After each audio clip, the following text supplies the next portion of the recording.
The new government notes that of the $14 billion of assets in the New Zealand Superannuation Fund, less than 25% is currently invested in New Zealand.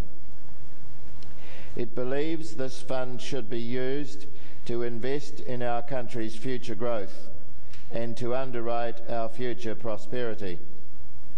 My government will therefore set a target of at least 40% of the super fund to be invested in New Zealand.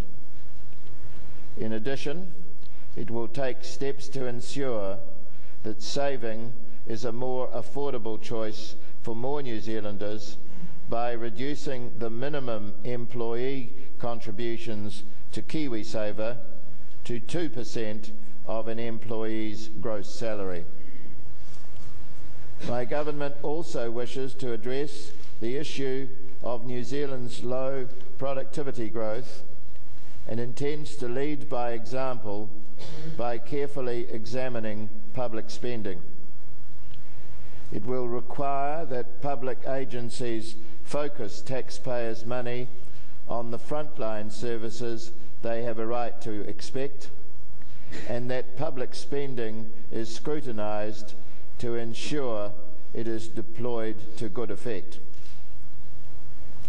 My government is concerned that for the past several years, the number of people employed in the public service has grown at a rate that has not been matched by a commensurate increase in the level of services provided to the public.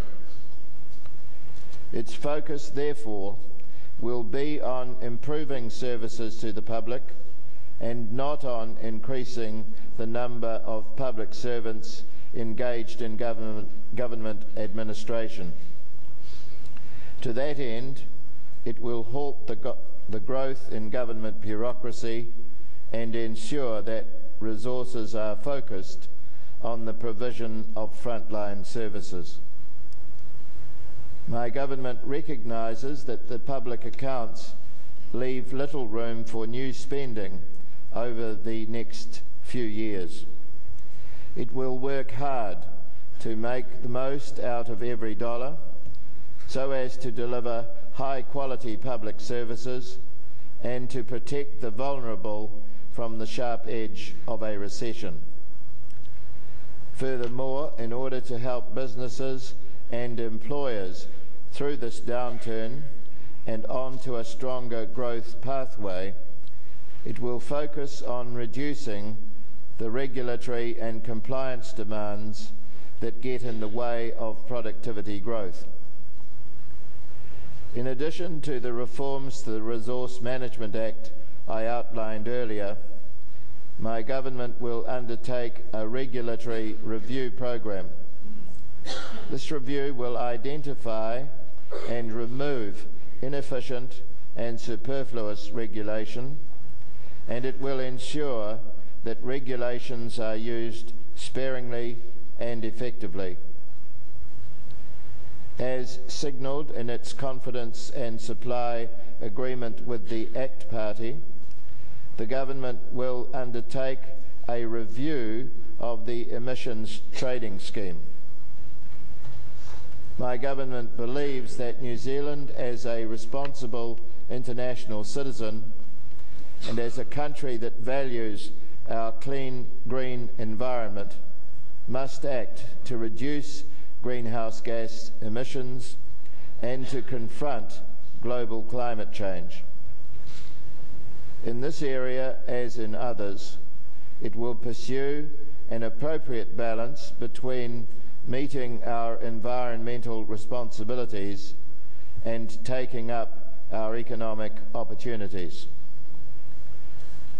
The purpose of the emissions trading scheme review will therefore be to ensure the reduction of emissions in ways that result in the least cost to New Zealand's society and economy.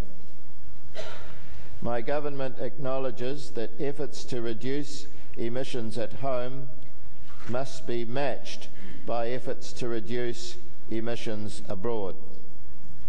It will honour its Kyoto Protocol obligations, and it will work to achieve further global alliances that build on the goals agreed to at Kyoto. In approaching future international climate change negotiations, it will work with fellow countries on finding a pragmatic way to include large emitters like China, the United States, India and Brazil. My government will also advocate firmly in international negotiations for the appropriate recognition of New Zealand's unique agricultural emissions profile. This push will be buttressed by increased public investment in research and development to reduce greenhouse gas emissions from livestock. Honourable members, an unwavering focus on lifting education standards will be a critical aspect of the government's plans for strengthening New Zealand's economy. It will work to modernise New Zealand's school system to ensure it responds to the varied needs of our young people and that it prepares them for the demands of tomorrow's employers. Of particular concern to my government is the long tail of underachievement that it sees in our schools, with as many as 1 in 5 young New Zealanders leaving school without the skills and qualifications they need to succeed. Steps will be taken across the board to confront this problem. In early childhood education, particular focus will be given to ensuring early childhood providers respond to the needs of New Zealand families and that children from less privileged homes are better engaged in preschool education.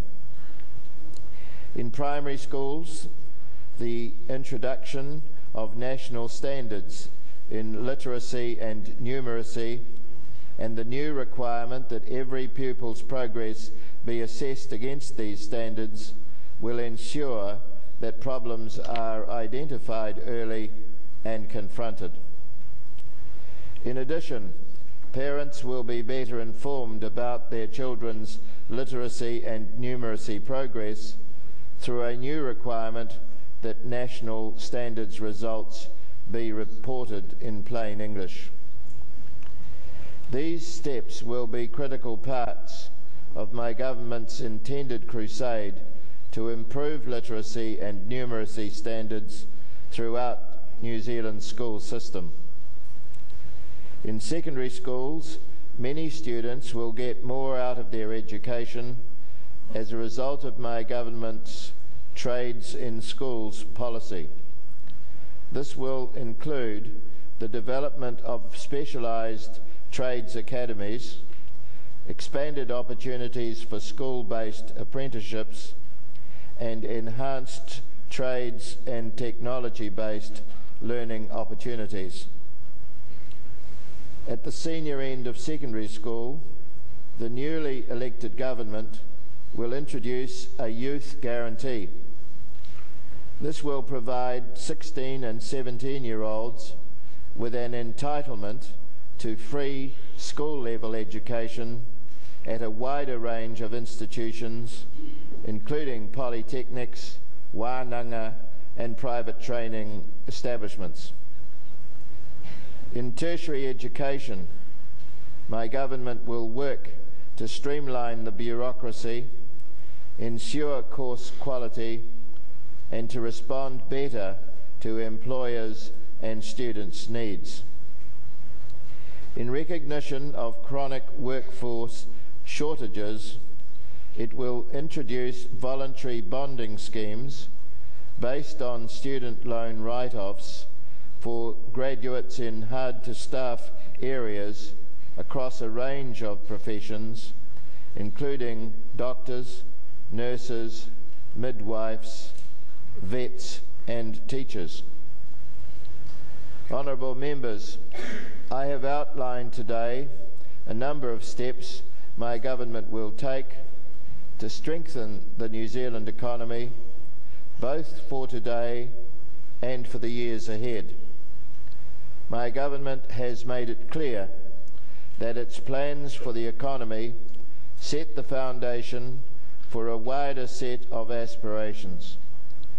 The new government is committed to improving the lives of New Zealanders across a range of fronts, and its policies will reflect this. In particular, it will address the frustrations shared by many New Zealanders who have conveyed to my government their concerns at the high and climbing levels of violent crime throughout the country. My government has a number of policies and approaches for reducing violent crime and making our communities safer. Criminal gangs and the pea trade they support will not be tolerated. Youth offenders will be targeted earlier and more effectively through a new and expanded range of interventions and youth court sentences, including Fresh Start programs incorporating military-style training and intensive mentoring. Sentencing, parole and bail laws will be strengthened to ensure that sentencing decisions reflect my government's view that public safety should be paramount and that parole is a privilege, not a right.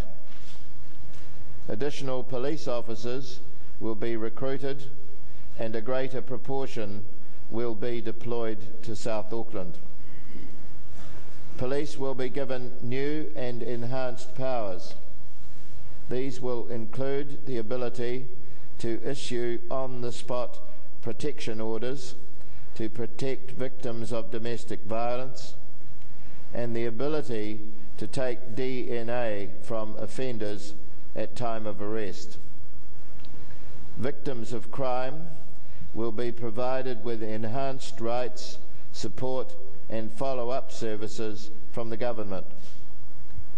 New focus will be brought to rehabilitation within prisons with enhanced provision of drug and alcohol services and the introduction of compulsory work programs for prisoners. Honourable members, my government is also committed to improving the efficiency and effectiveness of the public health system.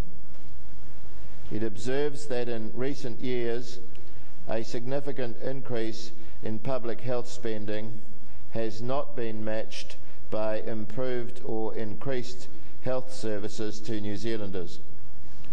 My government intends to reduce surgery waiting lists, to cut wasteful bureaucracy, and to address the health workforce crisis.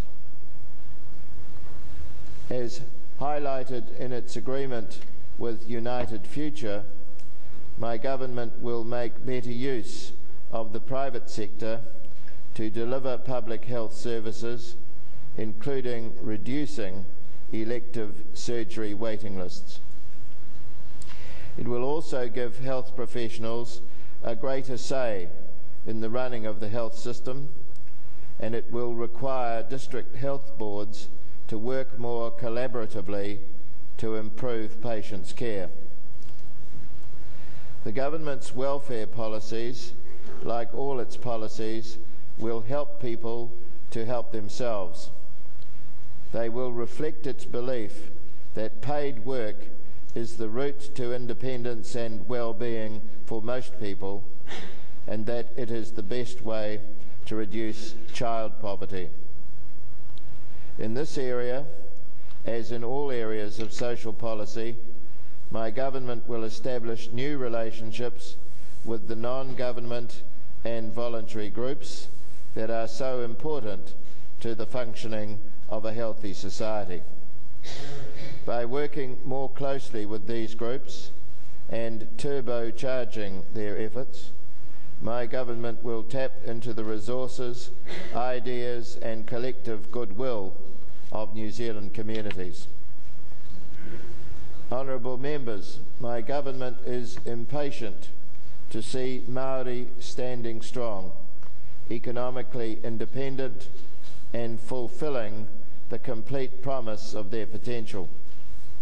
For New Zealand to move forward as a nation, the settlement of historical treaty grievances will be vitally important. My government is committed to the expeditious completion of final, durable settlements of historical grievances. Accordingly, it will devote fresh energy to this important area. This will be essential to reaching its medium-term goal of achieving just and durable settlement of all historical treaty claims by 2014. In addition to these ongoing settlement negotiations, and in accordance with the confidence and supply agreement with the Māori Party, my government will undertake a review of the seabed and foreshore legislation to ascertain whether it adequately maintains and enhances mana whenua. If repeal is necessary, it will ensure there is appropriate protection in place to ensure all New Zealanders enjoy access to the foreshore and seabed through existing and potentially new legislation. My government's confidence and supply agreement with the Māori Party further sets out its intention to establish a group to consider constitutional issues, including Māori representation. In addition to a consideration of these issues, it will give New Zealanders the chance to have their say on the mixed member proportional representation system that has formed the basis of this country's parliamentary elections since 1996. This will take the form of a binding referendum, and if a majority of voters decide they want to consider other electoral systems, the new government will offer them a choice of a range of systems to replace it. My government will repeal the Electoral Finance Act. This reflects a concern on the part of my government that this piece of legislation can be viewed as placing a yoke on free speech and thereby eroding the democratic principles that underpin our country. As an interim measure, it will return to the Electoral Act 1993, with the parts of the Electoral Finance Act dealing with donations added in. It will then work across the Parliament to create durable and effective electoral law that enjoys the support of the New Zealand public. Honourable members, my government will ensure that New Zealand exercises a free, independent foreign policy that reflects the best interests of New Zealand. It will have a bipartisan approach to foreign policy, and will be driven by a considered evaluation of New Zealand's evolving international interests. This will include an ongoing commitment to trade liberalisation and the pursuit of bilateral, regional and worldwide free trade agreements. In the course of this parliamentary term, other matters and other measures will be laid before you. That is as it should be. While I do not seek to lay out all aspects of the new government's proposals today, it has made it very clear that at all times strengthening the economy will be front and centre of its priorities. for it is this growth agenda upon which my government's vision for New Zealand rests. It aspires to see New Zealanders becoming more prosperous, to see them taxed less and paid more. It wishes to see our people living in safer communities and to ensure that they have access to world-class educational opportunities and improved health services. Without economic growth, my government's objectives will be compromised. With stronger economic growth, its objectives will be realised more fully. My government will aim to raise New Zealanders' sights and encourage them to set their aspirations higher for themselves and for their country.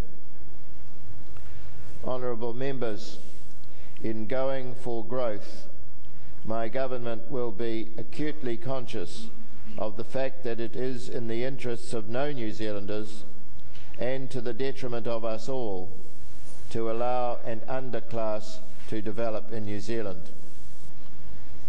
It will take seriously its duty to protect our most vulnerable citizens. It will take seriously the importance of the obligations and ties we each as citizens and as communities have to each other. Most importantly, it will seek to give all New Zealanders the confidence that this is a country where you can get ahead, and that the state, through its agencies and through this Parliament, should reward rather than discourage effort. My government views economic growth as the platform upon which a stronger New Zealand will be built. It views political leadership from this Parliament as essential to achieving that goal. But it is under no illusion about who the real builders of a stronger economic future will be. The true builders of that future are not sitting in this chamber today. The true builders of that future are the millions of New Zealanders working in the homes, the businesses and the industries of our country. It is they who make this country strong. It is they who have placed their trust in us, their Parliament. And it is they, our fellow New Zealanders, that my government will ever seek to serve.